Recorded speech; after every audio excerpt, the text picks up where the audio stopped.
Rasulullah SAW bersabda dalam salah satu hadisnya bahwa pertemanan itu sama seperti dua tangan yang saling membersihkan satu dengan lain. Ada hal yang sangat baru kalau kita belajar tentang sirah nabawiyah, yang para ulama ketika menulis sirah nabawiyah selalu mengatakan sesuatu yang tidak pernah dilakukan oleh pemimpin-pemimpin sebelum Islam adalah tradisi ta'ahud, mempersaudarakan. Jadi ketika Rasulullah hijrah, yang dilakukan salah satunya adalah proses ta'ahud, mempersaudarakan kaum muhajirin dengan Ansar, mempersaudarakan pendatang dan yang mukim, mempersaudarakan mereka yang kaya dan yang miskin, mempersaudarakan mereka yang dulunya budak dengan majikan. Assalamualaikum warahmatullahi wabarakatuh. Alhamdulillah, nahmaduhu wa nasta'inuhu wa nastahdihi wa na'udzu billahi min shururi anfusina wa min sayyiati a'malina. Man yahdihillahu fala mudilla lahu wa man yudlil fala hadiya lahu. Asyhadu an la ilaha illallah wa asyhadu anna Muhammadan abduhu wa rasuluh. Amma ba'd. Salam kepada Allah Subhanahu wa taala. Syukur kepada Allah di malam hari ini kita diberikan kelimpahan nikmat untuk melanjutkan kajian kita, untuk selalu mau belajar, karena belajar itu ketika Rasulullah sampaikan talabul ilmi fardhatun 'ala kulli muslim, maka para pensyarah hadis menyampaikan kenapa wajib itu sebenarnya setidaknya ada 3 alasan. Pertama tentu kenapa diwajibkan, ya karena penting. Tapi selain karena penting mencari ilmu diwajibkan itu karena kita punya potensi untuk bisa mendapatkannya. Gak mungkin kita mewajibkan sesuatu pada orang yang tidak punya potensi untuk mendapatkannya. Maka kita diwajibkan mencari ilmu, itu tandanya kita punya potensi untuk mendapatkan ilmu. Yang ketiga, para pensyarah hadis bilang, kata talabul ilmi fardhah, dia wajib, itu artinya dia tidak mungkin membebani. Mencari ilmu itu tidak mungkin jadi beban. Maka patut kita syukuri kita punya kesempatan untuk mencari ilmu itu. Apalagi Rasulullah sampaikan, wa may yuridillahu bi khairan yufaqihu fid-din. Siapa yang Allah kehendaki seseorang mendapatkan kebaikan, maka tanda utamanya adalah dia diberikan pemahaman terhadap agama. Salawat dan salam kita sampaikan pada Nabi Muhammad SAW, kepada beliau kita belajar, termasuk juga malam hari ini mungkin beberapa nanti kita coba kaitkan dengan bagaimana Nabi dan para sahabat belajar. Dan kita melanjutkan kajian kita membahas kitab Bidayatul Hidayah, masih di tema yang sama, yaitu persoalan pertemanan. Jadi tadi sebelum ke sini saya membuka kitab ini, nampaknya memang Imam Al-Ghazali memberikan judul Bidayatul Hidayah, permulaan hidayah itu kalau kita pas ada 3 tema utama, dan itu sebenarnya menjadi jalan awal hidayah itu datang. Pertama dulu kita belajar tentang bagaimana pentingnya ibadah. Jadi kalau kita mau dapat hidayah, ya perbaiki ibadah. Yang kedua, bagaimana pentingnya kita menjauhi hal-hal yang dilarang. Jadi kalau kita selalu bercampur dengan hal-hal yang dilarang, maka rasanya memang hidayah itu. Dan yang ketiga, poin utama ketiga dalam kitab ini kita memperbaiki pergaulan, pertemanan, lingkungan. Artinya kalau ada orang yang hanya fokus memperbaiki diri sendiri dalam ibadahnya, tentu itu sangat kurang, karena justru memperbaiki diri itu bukan hanya persoalan memperbaiki ibadah, tapi ada dua hal yang lain, yakni mampu menjauhi hal yang buruk dan mampu bergaul dengan orang lain.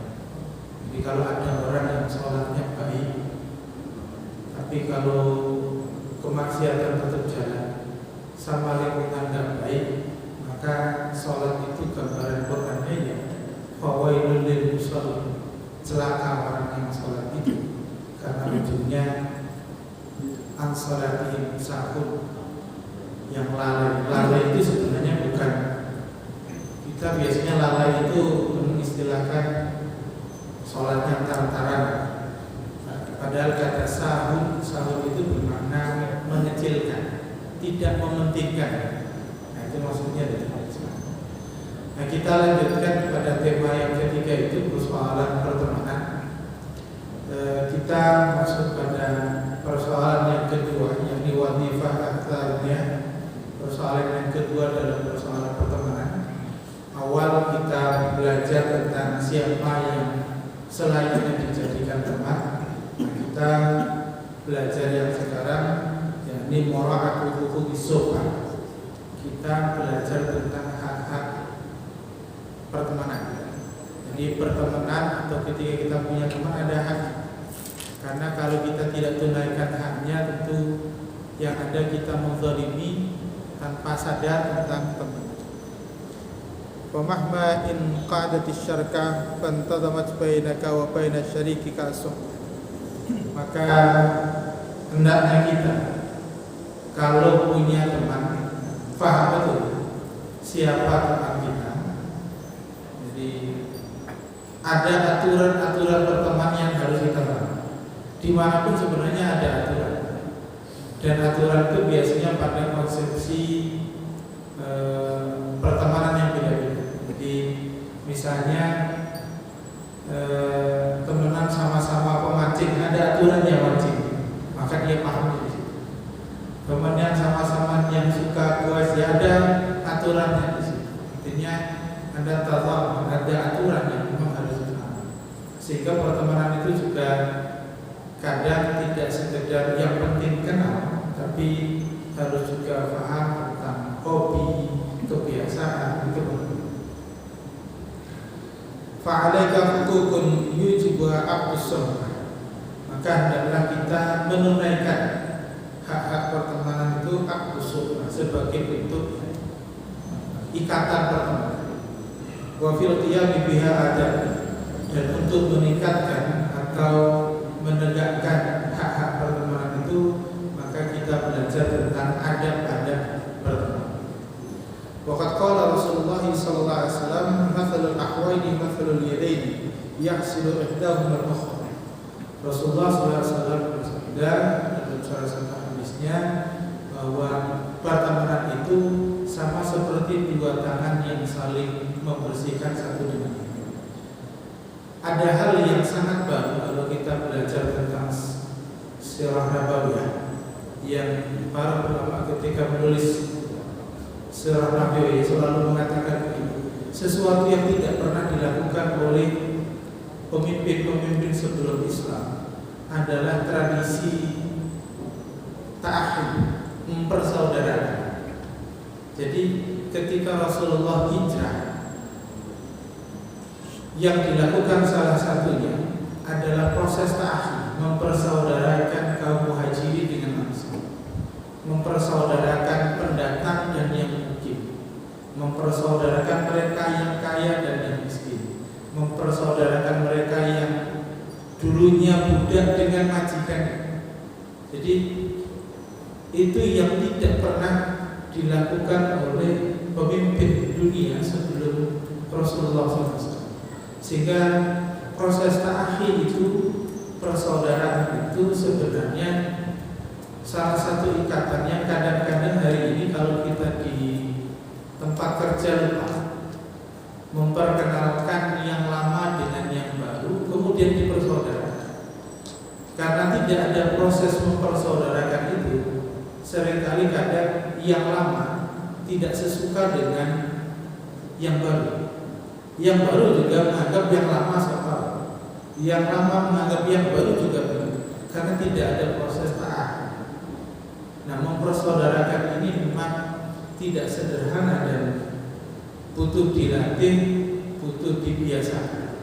Karena kadang-kadang kita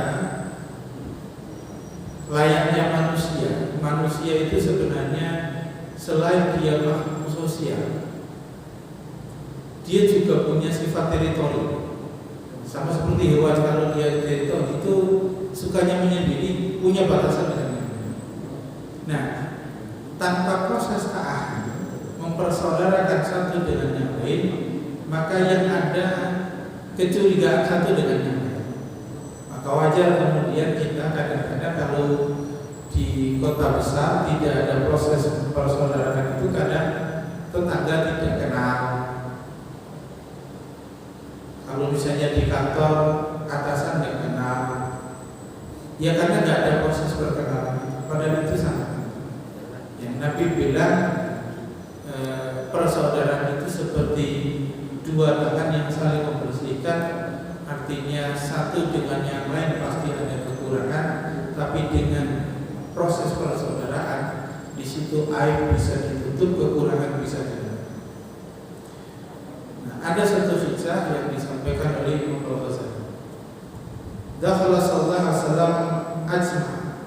Rasulullah pernah masuk dalam satu kebun, satu tempat. Fastana minha siwakain. Maka kemudian Rasulullah mengambil ranting itu dijadikan siwak. Ada dua siwak yang diambil Nabi, dua batang dijadikan siwak. Ahaduma mu'awwaj wal ukhra mustaqim. Yang satu bengkok, yang satu lurus. Jadi ada dua ranting yang diambil Nabi, yang satu bengkok, yang satu lurus. Wa kana ma'ahu ma'dha ashabi. Nah, saat itu Nabi bersama dengan teman-temannya. Fa'atahul mustaqim wa amsaka li nafsihi al-mu'awwaj. Yang dilakukan Rasulullah itu yang lurus dikasih ke para sahabat, yang bengkok dia pakai sendiri. Faqala, maka para sahabat tanya, ada seorang sahabat yang bertanya, ya Rasulullah, anta kunta ahqqu bil mustaqim.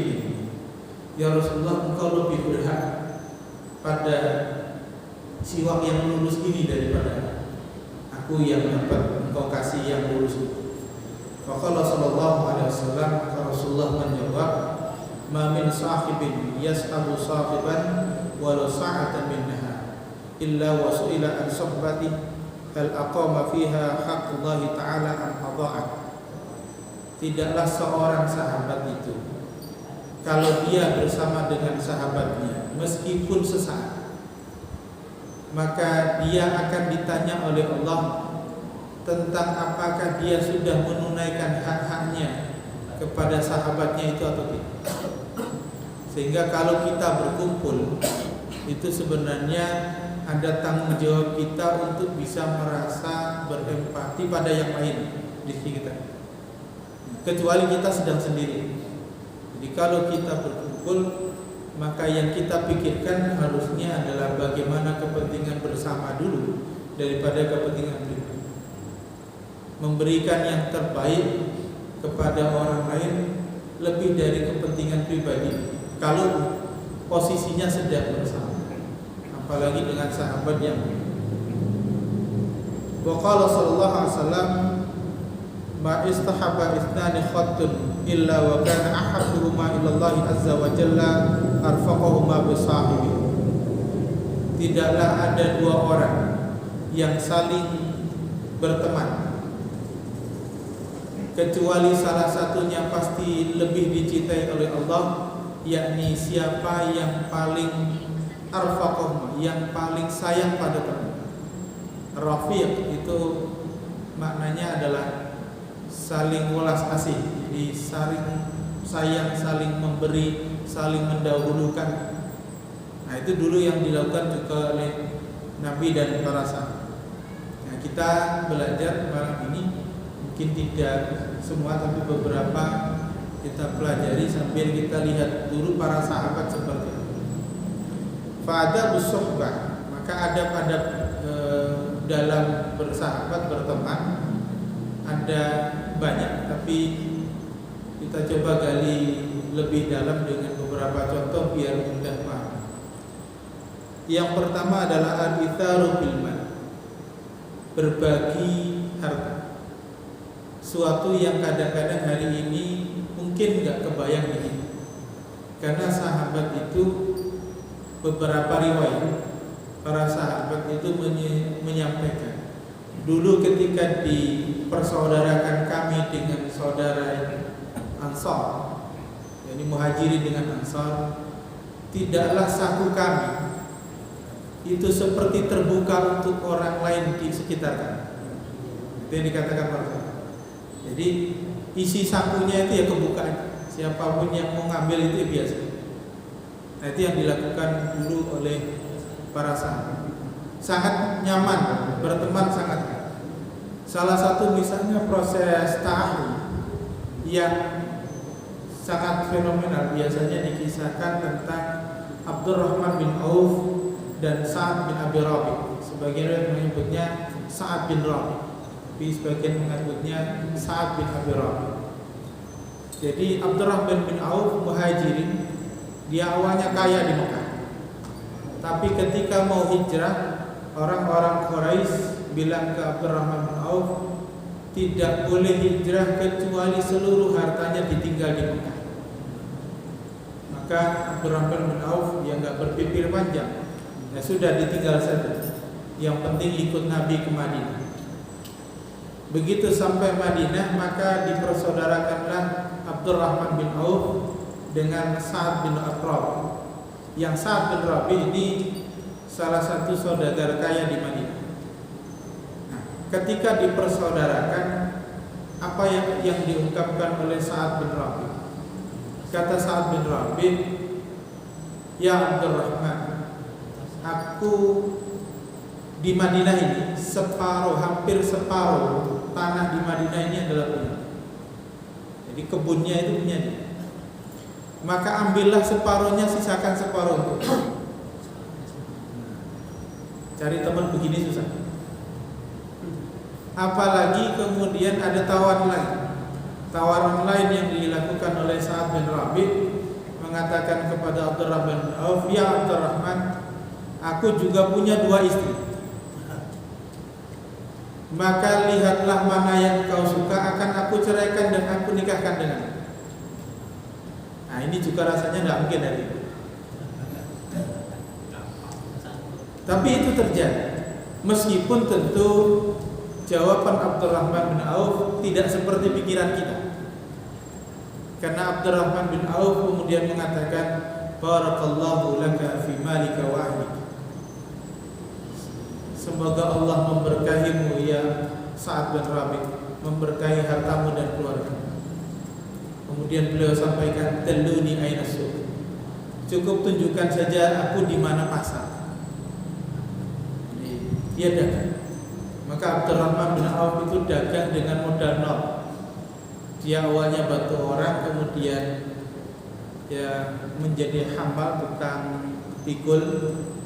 Dia dapat uang, kemudian dia bantu orang dagang. Akhirnya kemudian dia bisa buka toko sendiri. Bahkan dalam beberapa riwayat disebutkan Abdurrahman bin Auf itu tidak sampai 3 bulan dia sudah bisa menikah. Artinya sudah punya modal dan sudah bisa memberikan mahar, juga sudah bisa walimah. Jadi dari usaha nol.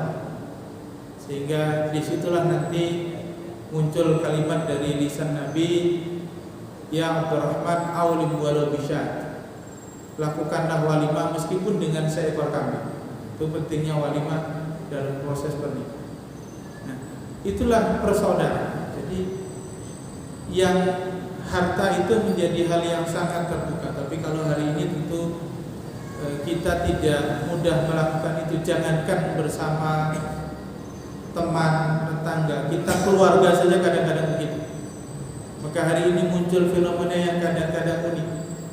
orang tua kadang dianggap anak sebagai ATM berjalan. Tapi kadang-kadang anak tanpa sadar, orang tua tanpa sadar menganggap anak sebagai aset. Aset yang pokoknya dikuliahin, di sekolah yang tinggi-tinggi, diharapin nanti kalau sudah besar, sudah sukses, bisa membiayai hidup orang tua. Itu namanya menganggap anak sebagai aset. Jadi dua-duanya keliru. Maka yang ada bukan anak menganggap orang tua sebagai ATM berjalan, juga orang tua tidak boleh menganggap anak sebagai aset investasi yang sekedar untuk urusan orang tua ketika sudah tua dihidupi oleh anak-anak. Maka banyak hari ini kemudian lahir generasi sandwich. Generasi sandwich itu yang ketika dia punya anak, punya tanggungan anak dan punya tanggungan orang tua. Nah, itu banyak. Dan itu kadang-kadang menjadi beban bagi anak karena harus ngurus anaknya dan ngurus orang tua. Sehingga penting kemudian keterbukaan. Sehingga bukan kemudian punya siasat agar mendapatkan manfaat nantinya, tapi sejak awal memang perlu keterbukaan sehingga tidak membebani dia.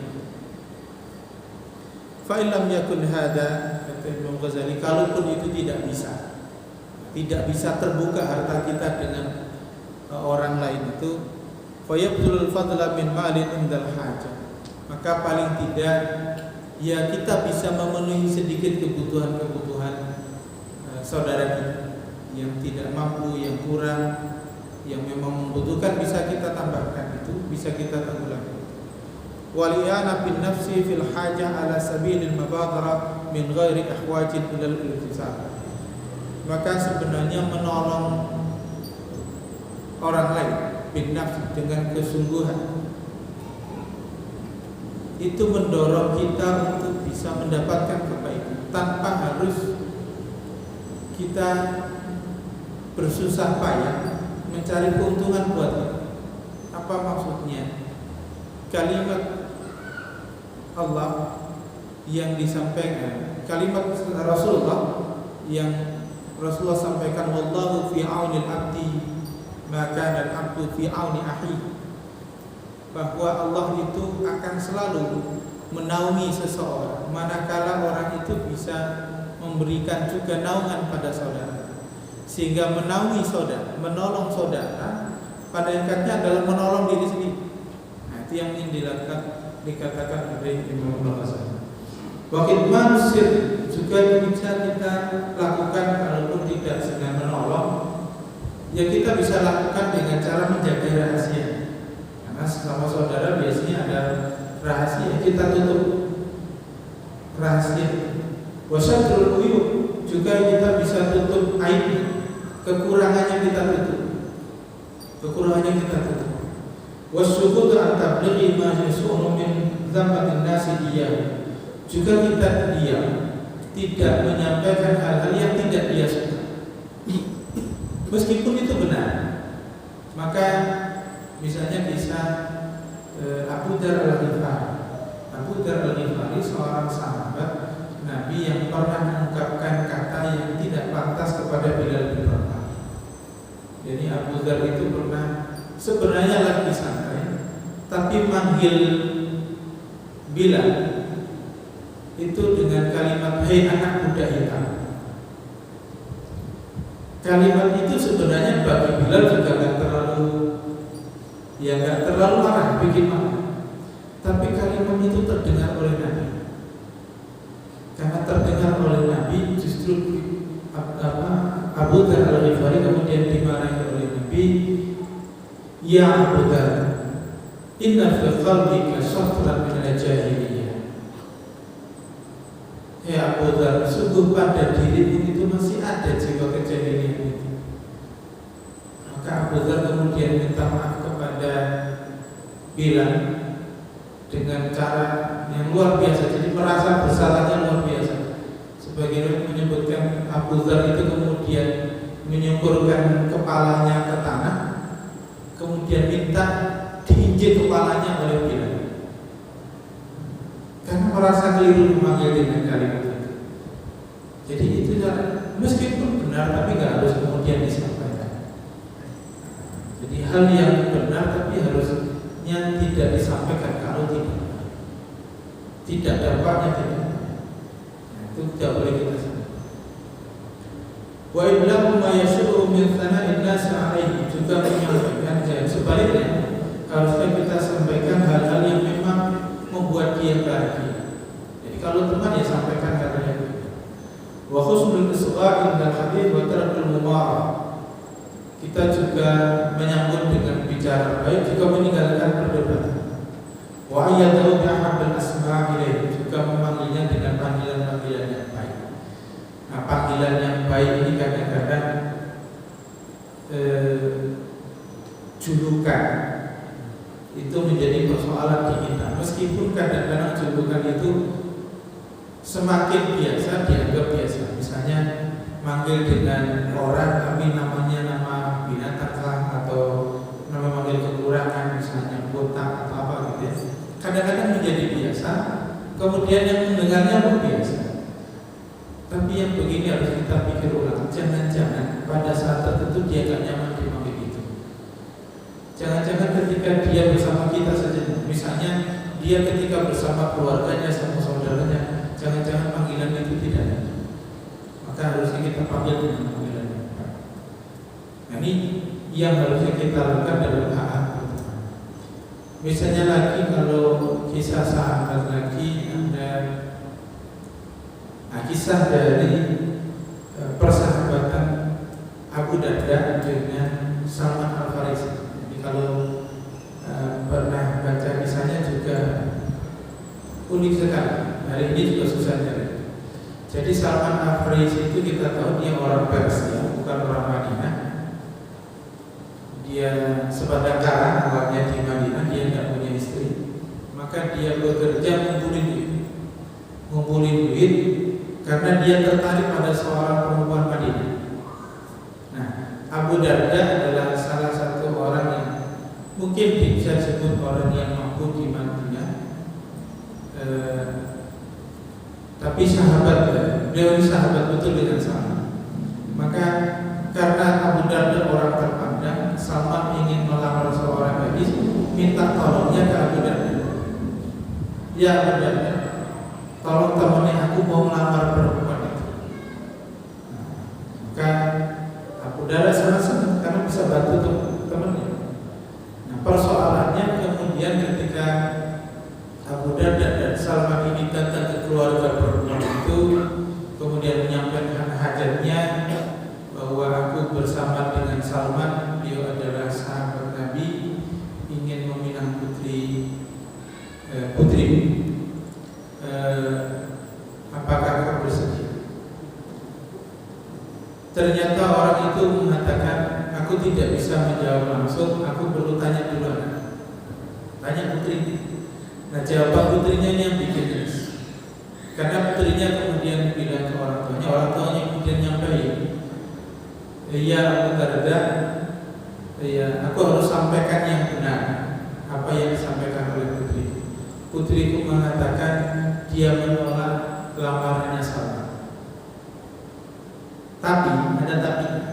Tapi kalau lamarannya itu dari kamu, Abu Darda, putriku mengiyakan. Jadi putrinya orang Madinah ini dia menolak Salman, tapi pengennya Abu Darda, padahal Abu Darda temannya Salman.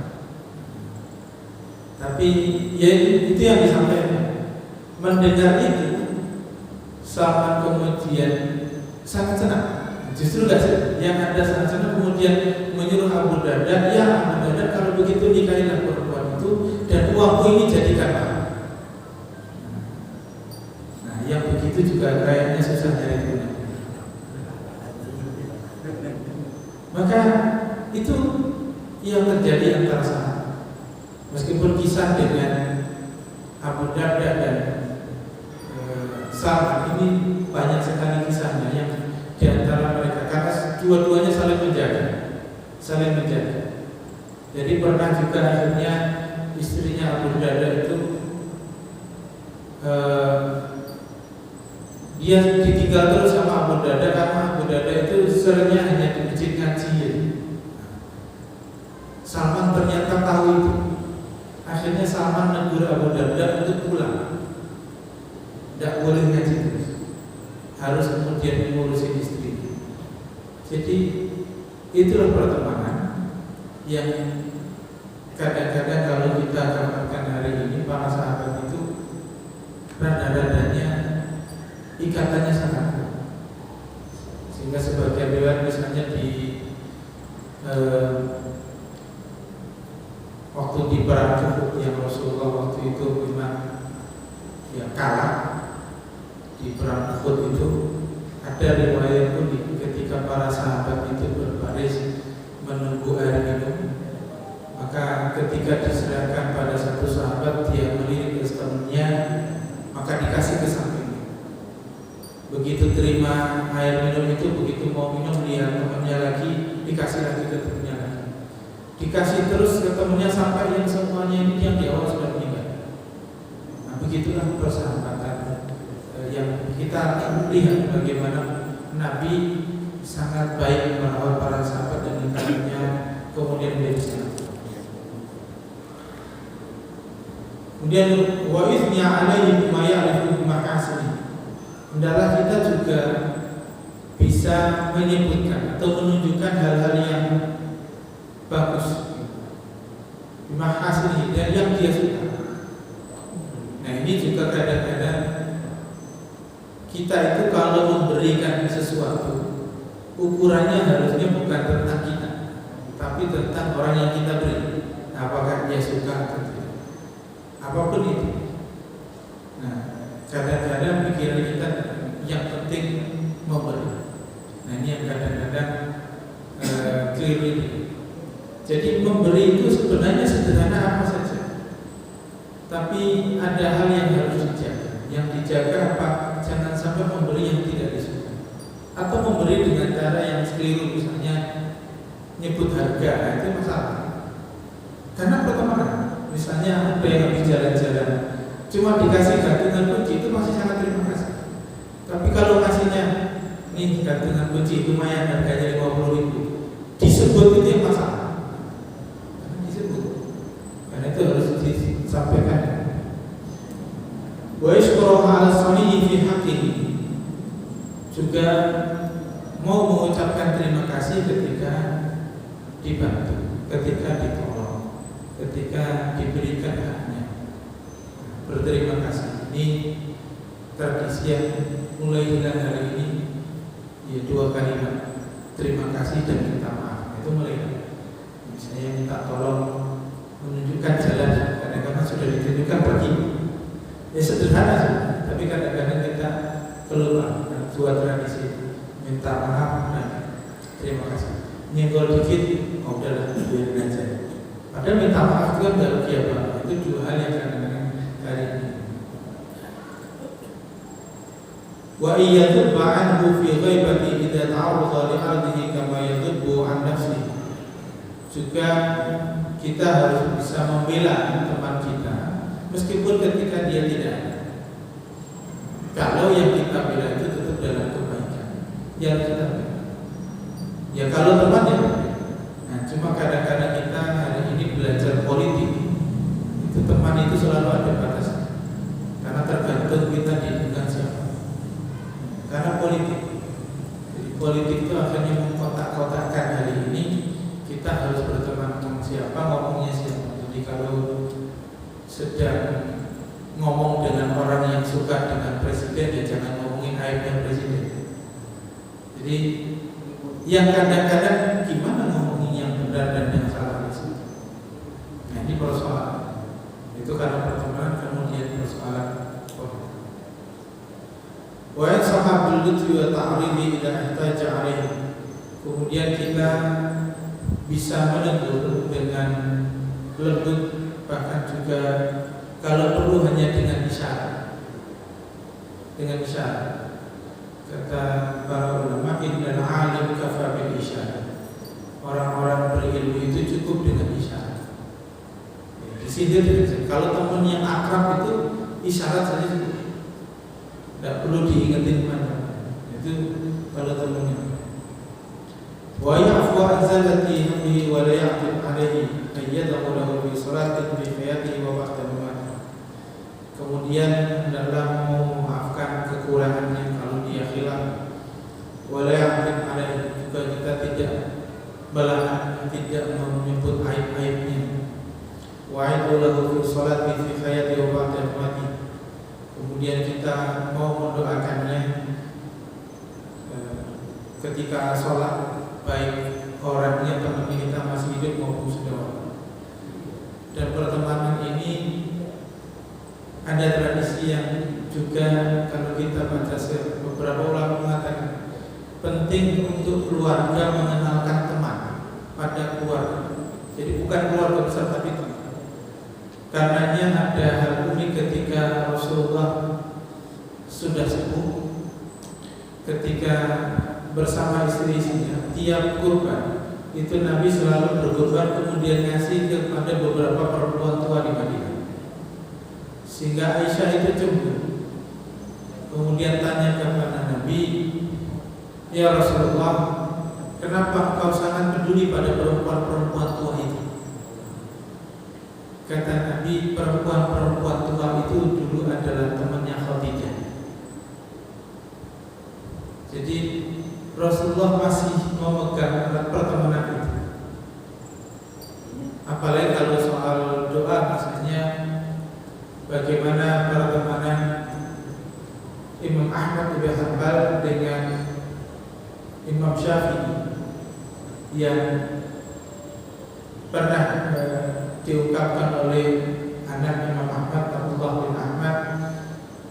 Beliau pernah bertanya kepada ayahnya, ayahku, kenapa kau sering sekali menyebut nama Muhammad bin Idris itu?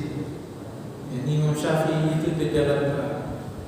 Kata Imam Ahmad, sungguh sejak aku mengenal dialah orang yang paling aku cinta, sehingga kapan dia sakit aku ikut sakit.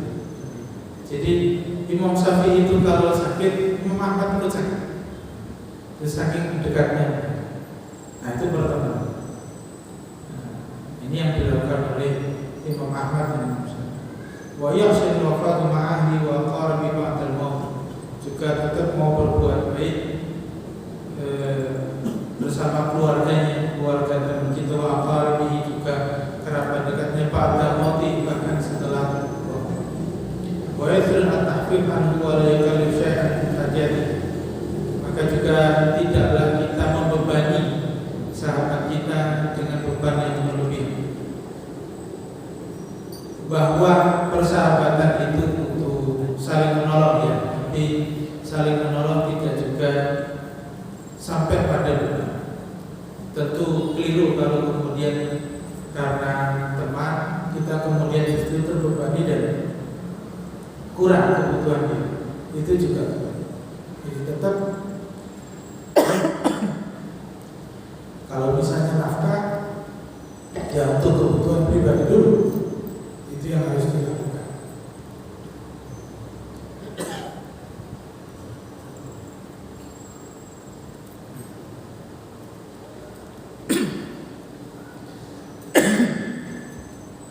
Wal khusnu bima yanalu bil makari, juga kita ini perasaan sedih ketika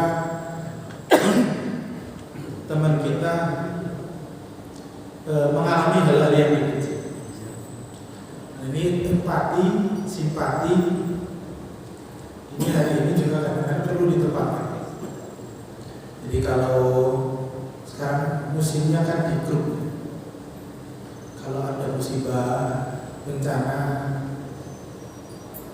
ya ada simpati, ada empati, tapi ada hal lain yang sekedar eksistensi. Ini yang masalah. Jadi eksistensi itu ya sekedar ngucapin, karena aku nggak ngucapin itu gak enak. Itu namanya eksistensi.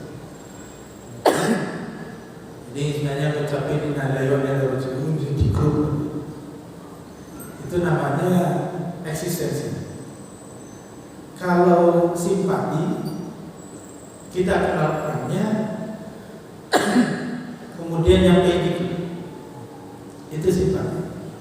Tapi Tapi kalau empati, kita sampai langsung ke orangnya dengan cara jadi, itu baru namanya empati. Jadi peduli dengan cara memang kita merasakan betul kepedulian mereka. Sama seperti kemarin gempa di Cianjur, ya tentu banyak yang meminta sumbangan ini itu, saya kira banyak. Tapi empati itu betulnya, kalau eksistensi ya kita sampaikan itu bela sungkawa di grup itu ya. Apakah itu ya tidak ya, tapi itu hanya bentuk eksistensi saja bahwa kita peduli. Tapi kalau betul benar, ya cari teman kita yang di sana. Jangan-jangan ada yang di sana, ada keluarganya yang di sana. Maka saya coba itu cari, oh ternyata ada beberapa yang di sana betul. Ya sudah, kontak aja langsung yang di sana, yang pasangan yang di sana, anaknya di sana. Sehingga kita tahu betul karena kita kenal betul. Sehingga kita kebutuhannya apa yang harus ditanya kita. Bahwa membantu dimanapun tentu hal baik, bukan tidak. Tapi ada posisi yang kadang-kadang ketika teman dekat, ya bantu langsung. Kan itu teman. Wa idmara lahu mithla yadhlu fa yakunu shadiqan fi hubbi sirran wa 'alaniya. Maka kemudian kita harusnya menunjukkan kepeduliannya kita pada teman itu ya sirran wa 'alaniya. Mau terlihat mau tidak ya kita harus tetap peduli. Wa yabda bis salam inda iqbali, kemudian memulai salam ketika bertemu. Wa yuwassa'u fil majlis, memperluas majlis. Wa 'ala al-jumlah, masuk kesimpulan saja. Kesimpulannya wa 'ala al-jumlah fa ya'malu bima yuhibbu li nafsihi an ya'mal kama la yuhibbu li akhihi ma yuhibbu li nafsihi. Kesimpulannya Nabi sampaikan, meskipun ini terjemahannya saya keliru.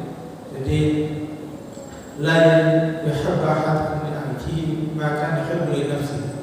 Jadi tidaklah seseorang itu mencintai saudaranya sehingga dia mencintai saudaranya seperti mencintai diri. Nah, terjemahnya salah begitu. Padahal ini sebenarnya keliru.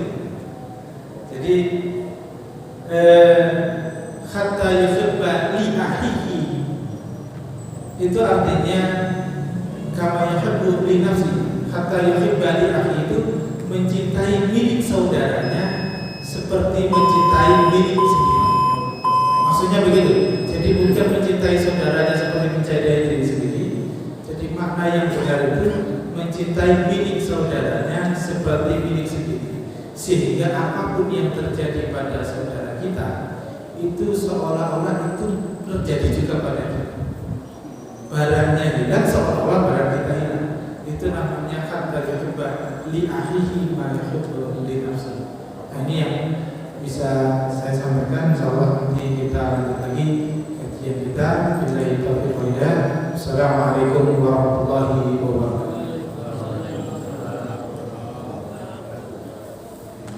Sallallahu